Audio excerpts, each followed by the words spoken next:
Attends, quoi? Un expert en informatique qui nous dit que la voix de Biden a été trafiquée par une IA? Qu'est-ce que c'est que ça? Ok, bon, ça c'est l'audio de l'interview. Ok. Ok, bon, il la glisse dans Eleven Labs.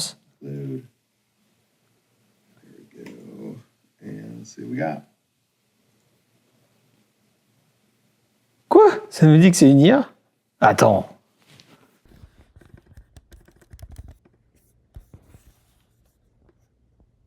It's hard for you to hear, but it was the right thing to.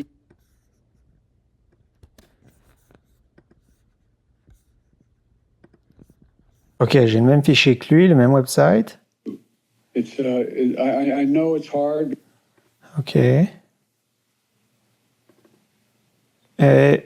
Bah, attends, qu'il n'y ait que 2%. Howdy folks, bon, il va falloir qu'on parle de ce très probable fake qui a beaucoup circulé sur Twitter aujourd'hui, sur X. Et je voudrais vous en parler parce que c'est un cas assez typique de quelque chose qui n'aurait en fait jamais dû arriver. Alors, qu'est-ce qui s'est passé?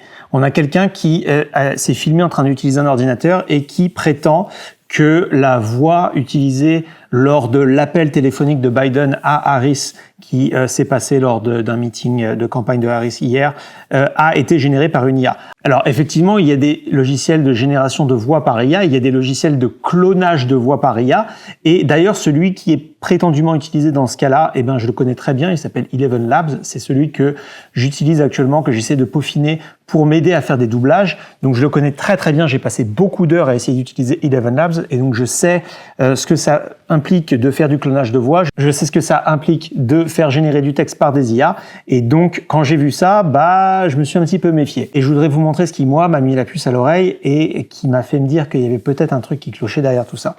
Bon, alors déjà, on va parler d'Eleven Labs. C'est très simple, je vais vous montrer. Moi, c'est celui que j'utilise pour faire certains doublages. Donc, je lui ai déjà fait cloner ma voix en avance. Donc, c'est ma voix qui va être utilisée et je peux lui faire dire ce que je veux. Je peux lui faire dire ce que je veux.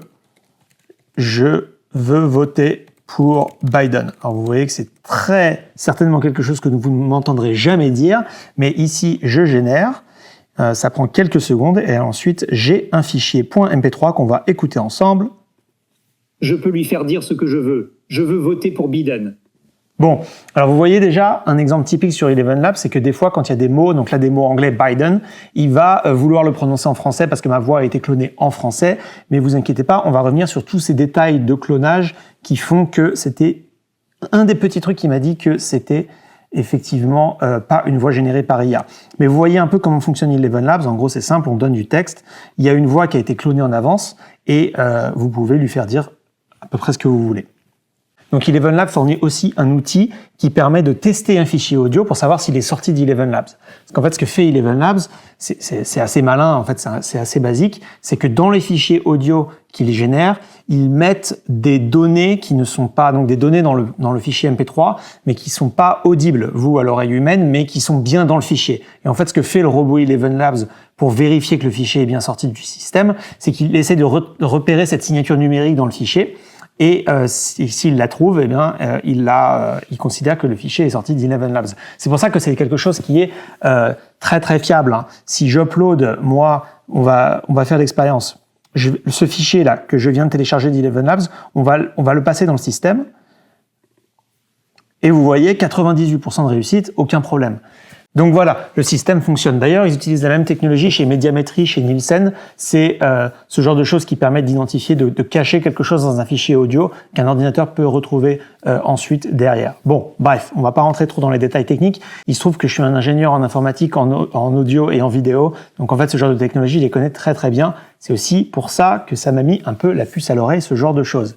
Autre détail qui m'a fait dire que c'était un fake, c'est que vous avez vu, quand j'ai essayé de générer du texte, c'est assez difficile au final de guider l'IA pour lui faire donner une intonation de voix qu'on veut. Ça a tendance à sonner très robotique, et on a tendance à devoir s'y reprendre à plein de fois pour lui faire dire ce qu'on veut. Donc, Et moi, quand j'ai écouté l'appel original de Biden, j'ai entendu des cafouillages, j'ai entendu des mots qui étaient mal prononcés. Et ça, mal prononcer des mots, c'est très très difficile de le faire faire à une IA. Parce qu'en fait, l'IA, elle a appris à prononcer. Alors certes, elle a cloné votre voix, mais elle n'a pas cloné les espèces de bafouillements que Biden a l'habitude de faire. Une IA, elle apprend en utilisant énormément de données, en ingérant énormément de données pour comprendre ce que c'est un humain qui parle, mais du coup dans ces données-là, ce sont des humains qui parlent normalement. Donc quand on arrive à un presque octogénaire qui a du mal à prononcer ces mots, qui mâche ces mots, l'IA elle a du mal à faire ce genre de choses. Et donc ça c'est un détail qui m'a mis la puce à l'oreille, c'est que non seulement c'est très difficile de donner des intonations de voix à une IA, mais en plus lui faire bafouiller des mots, alors là, bonne chance. Tous ceux qui me disent que c'est parce que j'utilise pas les bons outils ou je sais pas quoi, je vous invite, vous pouvez créer un compte ElevenLabs, vous avez même la possibilité de le tester sans avoir à créer de compte, il me semble. Essayez de lui faire dire ça. Donc ça, c'est un extrait de l'appel de Biden. Essayez de lui faire dire ça. Help us win this thing. Help me get this nomination.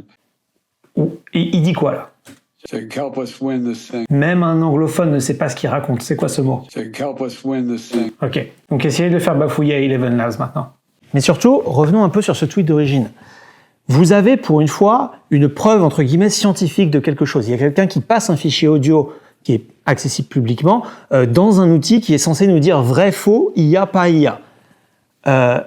Moi, la première intuition que j'ai eue, c'est je vais tenter de reproduire l'expérience. Bon, il se trouve que j'avais un enregistrement de l'appel de Biden puisqu'on en a parlé dans la vidéo qui est sortie hier soir.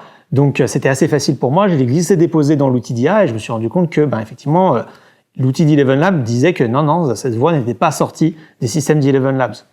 Est-ce que ça veut dire que c'est pas une voix générée par une IA? Non, peut-être pas. Peut-être qu'il y a autre chose. Mais en tout cas, ça fait partie des choses qui m'ont mis la puce à l'oreille pour me dire que c'était un fake.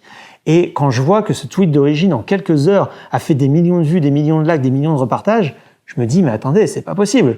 C'était vérifiable. Ou en tout cas, il y avait de quoi semer le doute sur l'authenticité de cette soi-disant enquête d'un ingénieur informatique, parce que si vous l'avez fait vous-même, vous aurez rendu compte que en quelques minutes, a priori, ce fichier-là, il sortait pas d'ElevenLabs. Bon, qu'est-ce que ça veut dire? J'ai pas envie de faire une vidéo pour aller dénoncer tous ceux qui ont partagé ce tweet, c'est pas le but. Le but, c'est de se dire, à chaque fois qu'il y a des informations comme ça qui sortent, peut-être que ça vaudrait le coup d'aller vérifier. J'en profite pour faire une petite promo de mon Discord, le Discord The American Dream, le lien est dans la description. Ce genre d'infos, quand ça sort, nous, on l'analyse sur le Discord, on décortique, on essaie de démêler le vrai du faux. Donc si vous voulez faire partie un peu de ce petit groupe The American Dream et de m'aider à débunker des choses ou de confirmer des vraies informations, souvent il y a des partages qui sont faits sur le Discord et ça finit dans les vidéos. Donc si vous voulez m'aider à faire ça, retrouvez le lien en description. En tout cas, j'espère que cette petite enquête vous a plu. Soyez bien vigilants quand vous partagez sur les réseaux sociaux. On se retrouve dans une prochaine vidéo. Vous êtes sur The American Dream. God bless America.